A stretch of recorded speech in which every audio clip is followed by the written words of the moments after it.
Alors la solution, et c'est ça que le message vous indique quand vous allez dans l'aperçu de motif, la solution, c'est que avant d'aller dans l'aperçu de motif, il faut transformer ces calques qui vont vous servir, il faut les transformer en objets dynamiques. Par un clic droit à droite du nom, convertir en objet dynamique, c'est-à-dire c'est un calque conteneur. Sans que vous l'ayez vu, c'est un nouveau calque et l'ancien calque est à l'intérieur. Faites la même chose pour ceci. Calque 1, convertir en objet dynamique.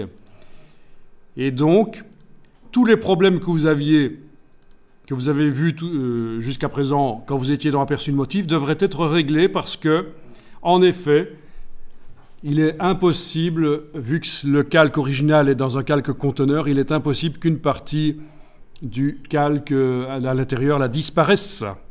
C'est ça l'idée. Quoi qu'il en soit, affichage, aperçu du motif, OK, et là, ça marche, aucun problème. Avec la touche Alt, je déplace, je vais en faire un petit à cet endroit-là, voilà. Je vais changer sa couleur. Ah ben non, changer sa couleur, ça va être plus difficile ici, il va falloir ruser. Pour changer la couleur, il va falloir mettre éventuellement un calque de réglage. Donc, voilà. Ah oui, parce que commande U ici, est-ce qu'il va fonctionner?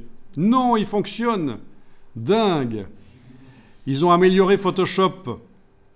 Je découvre régulièrement des choses. Ils ont amélioré Photoshop. On peut faire du commande U. Ah, ben voilà, du coup, ça met un filtre teinte saturation. Non, ça j'avais déjà vu en fait.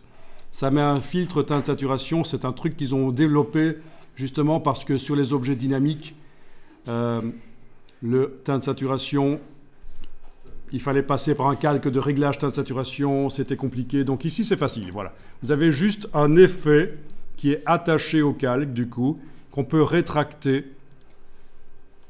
Voilà. Alors, je vais encore tester de déplacer ce truc, voilà, je vais le mettre là, changer sa couleur. Ah oui, pour changer sa couleur, il suffit peut-être maintenant de déployer ça et double-cliquer là-dessus, en fait. Vu qu'il a déjà un réglage teinte saturation. Ok, voilà. Changer sa taille. Voilà, valider, voilà. Vous y arrivez, pas de problème ? N'hésitez pas à gérer l'empilement aussi des calques. C'est-à-dire qu'on peut très bien prendre un calque et le dire qu'il va en dessous des autres.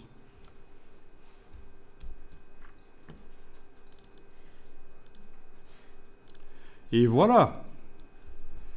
Donc tout ça c'est bien sympa avec des cercles, mais ce serait pas mal d'utiliser aussi des formes géométriques tant qu'on y est. Vous pouvez déjà enregistrer ça sous un certain nom. On va appeler ça test motif et ça va être cette fois-ci le 05. Test motif 05.